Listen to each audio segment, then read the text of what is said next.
This section of the DVD deals with analogies that we can see in nature that I believe illustrate spiritual truths. There are many analogies in the Bible itself. Jesus talked about farmers, shepherds, fishermen, merchants, stewards, householders, builders, kings, and others. He referred to birds, flowers, plants, and animals. And many pastors and speakers have used analogies all the time to illustrate their sermons. But of course, Jesus wouldn't refer to in his talks to things that are here today but haven't been invented yet or discovered yet back in his days, because he related his talks to his people so they could understand what he was saying. But I think that we can perhaps see some of these analogies, because the same God who made the universe that we study today is the same God who is true, and his spiritual truths are true, and so it shouldn't be surprising to us to see some analogies. No analogy is perfect in every aspect. There's always some shortcomings if you extend it too much, but I think there are a lot of analogies that we can find. These don't prove the Bible to be true. That would be a matter for apologetics, and we have a lot of archaeological evidence, and most of all, the prophecies in the Bible demonstrate the veracity of the Holy Scriptures. But for those who already believe the Bible, the analogies that we can see can be very enjoyable and uplifting and edifying and perhaps increase our faith. Sir Robert Boyle, the great chemist who is considered the father of the modern science of chemistry, was a sincere Christian, and he wrote a book called Occasional Reflections Upon Several Subjects back in 1665, in which he talked about a lot of analogies.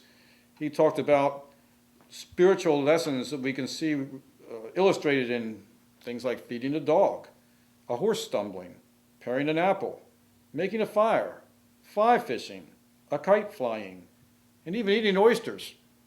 He also saw spiritual truths illustrated in the clouds, birds, echoes, a glowworm, looking through a prism, and many other subjects. He stated that, quote, "And that which I now publish being designed not to satisfy the critics, but to gratify the devout."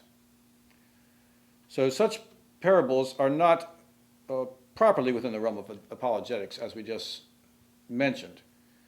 But Boyle also noted, quote, "For not only whilst pious reflections are making, they are proper to instruct the mind and warm the affections, but the objects upon which such meditations have been made already do revive the memory of those good thoughts that were suggested by them." In other words, such reflections are effective educational tools, both in teaching a lesson as well as serving as a reminder of the lesson the next time they are encountered in life's experiences.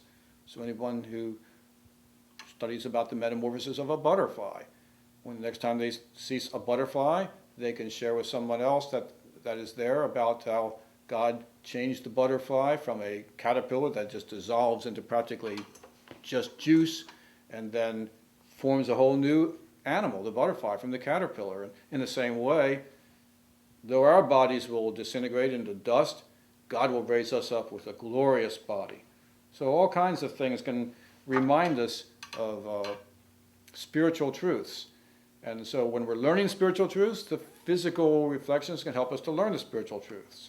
And when we're learning physical truths, the spiritual lessons can help us to learn the physical truths. So each one can help us to learn the other. The physical can help us to learn the spiritual, and the spiritual can help us to learn the physical.